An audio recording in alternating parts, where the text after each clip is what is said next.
your girl Ash, and I am back with another video, and today I'm going to be watching Alexander the Great Part 3 by Epic History TV. I am super duper excited. I just recently watched Part 1 and 2. The link will be up at the top. We left off with Alexander basically defeating the Persian king army, and King Darius, he left his army, went MIA, and Alexander the Great is basically taking over the cities. He had trouble back home, but that was handled. And now the Persian king basically wants to call a truce, offer him some gold, his daughter in marriage. Alexander the Great was like, no, I want everything, and you gotta go. And I'm super duper excited. I can't wait to see what happens. And if you guys haven't subscribed already, what are you waiting for? Hit the red button so you can be a part of the family. Don't forget to give your girl a thumbs up. Enough of me talking. Let's get straight into this reaction. Turn it up. Is it low? In 334 BC, Alexander, 21-year-old ruler of the small Greek kingdom of Macedonia, led an invasion of the vast Persian Empire. It seemed impossible odds. But thanks to Greek military dominance and Alexander's fearless leadership, he won two great battles against the Persians, at the river Granicus and at Issus. Having subdued Persian lands west of the Euphrates River, he now headed east into the empire's heartlands, seeking a final showdown with the Persian king, Darius III. Right.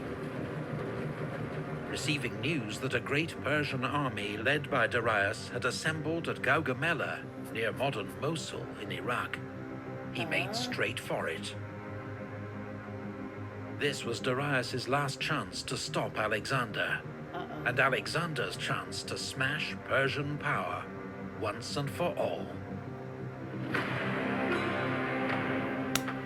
Yes. Let's go.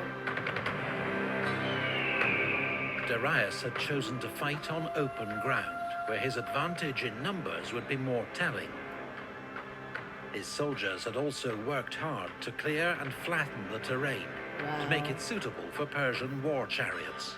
I just want to say, it's amazing how Alexander the Great was able to defeat King Darius' army the second time, and they were outnumbered. Like, that's crazy. Like, I can't even believe that they really won that battle. By modern estimates, the Persian army was between 50 and 80,000 strong, and made up of contingents from across the empire. Infantry from Syria and Babylonia, cavalry from Armenia, India, and Central Asia. Up to 200 scythed chariots. Even a handful of war elephants. Wow. Alexander's army was smaller and may have been outnumbered by as much as 2 to 1. Once again, outnumbered. He deployed his units in their usual formation. On the left flank, Thracian and Thessalian cavalry, commanded by Parmenion. In the center, the Macedonian veterans of the phalanx, each armed with their 18-foot sarissa pike. On the right flank, Alexander with his elite cavalry, the companions, and his best infantry, the hypaspists. These were the units with which Alexander planned to launch his main attack. Greek hoplites formed a second line and supported both wings, which were angled back to guard against encirclement by the Persians. Wow. Look at the production. Oh my gosh, the quality. The The battle began when Alexander led his wing out to the right, a move that took the Persians by surprise. Listen, Alexander be with the shits. He's like, you know what? I'm not waiting for them. Go. It's on. Like, waste no time. Oh my God. Could Alexander really be trying to encircle their huge army? The Persians mirrored his movement, taking troops away from their center to outflank Alexander and prevent him leaving the area they'd cleared for the Persian chariots. But Alexander's unusual maneuver was a trap to entice the Persians to weaken their center. When he saw that it had worked, he ordered his Greek cavalry to charge to keep the Persians fixed in position. A giant cavalry battle developed on the right wing. Darius, meanwhile, judging this to be the decisive moment, unleashed his chariots. That was a wrong move, probably.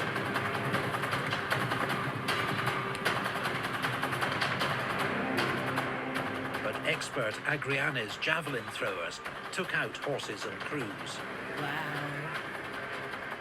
while the Greek infantry opened lanes, allowing the chariots to pass harmlessly through.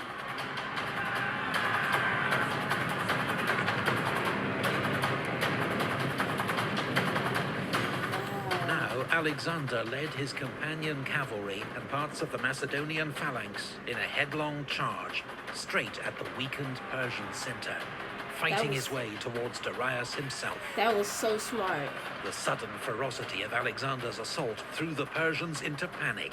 The center of the army broke and ran.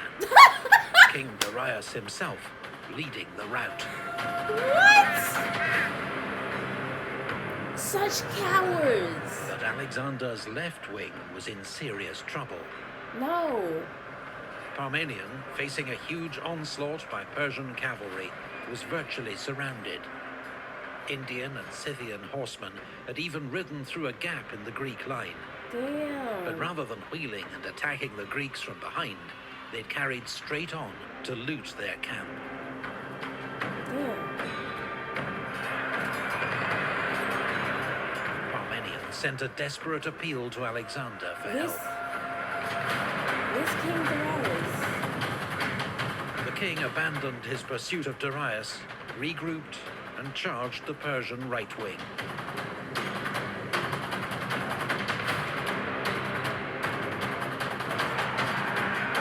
Go help your people. See, that's what a real one does. Hardest and bloodiest fighting of the battle, claiming the lives of 60 of Alexander's companions.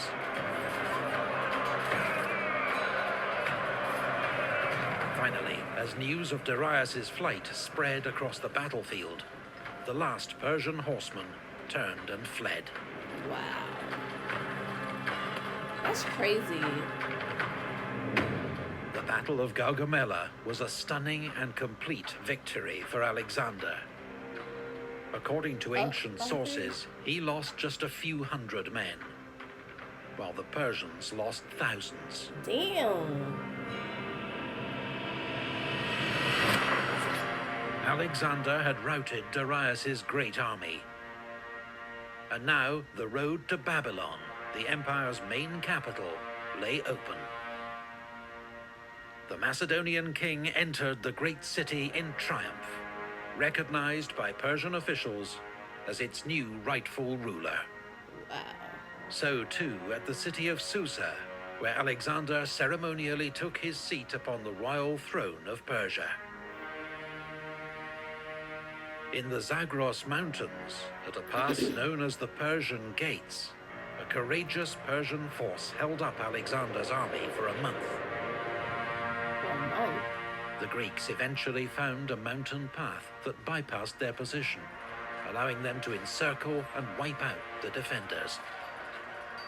In early 330 BC, Alexander reached Persepolis, the empire's ceremonial capital. Alexander wanted to appear as a liberator to the Persians, as a legitimate successor to King Darius. But now he ordered Persepolis to be pillaged and burnt.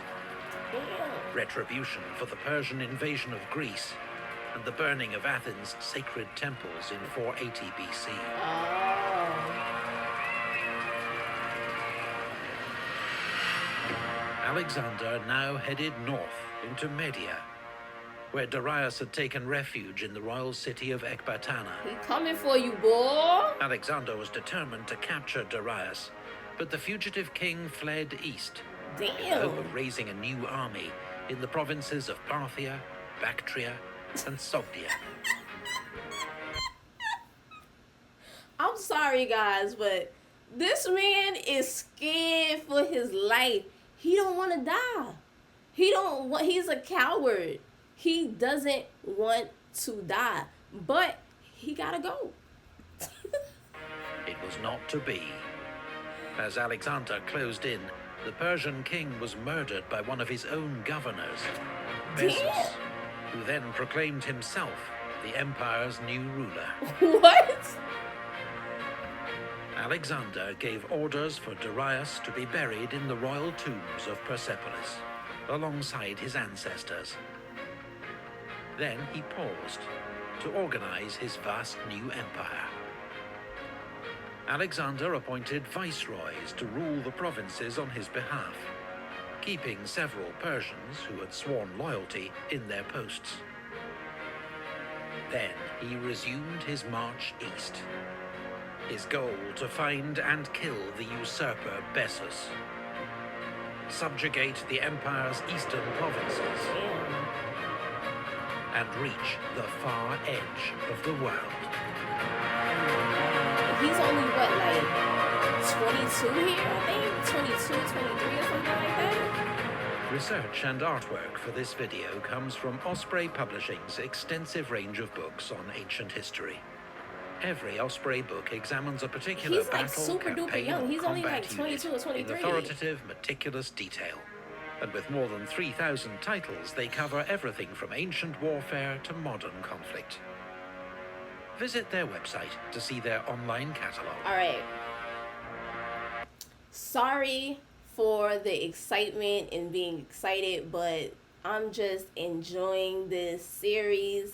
And I hope you guys are enjoying it with me. Comment down below, let me know your thoughts and opinions. And also, don't forget to join my Discord. And if you guys want me to react to any other series, please let me know. And don't forget to give your girl a thumbs up. And I'll see you guys in the next video. Bye, fam.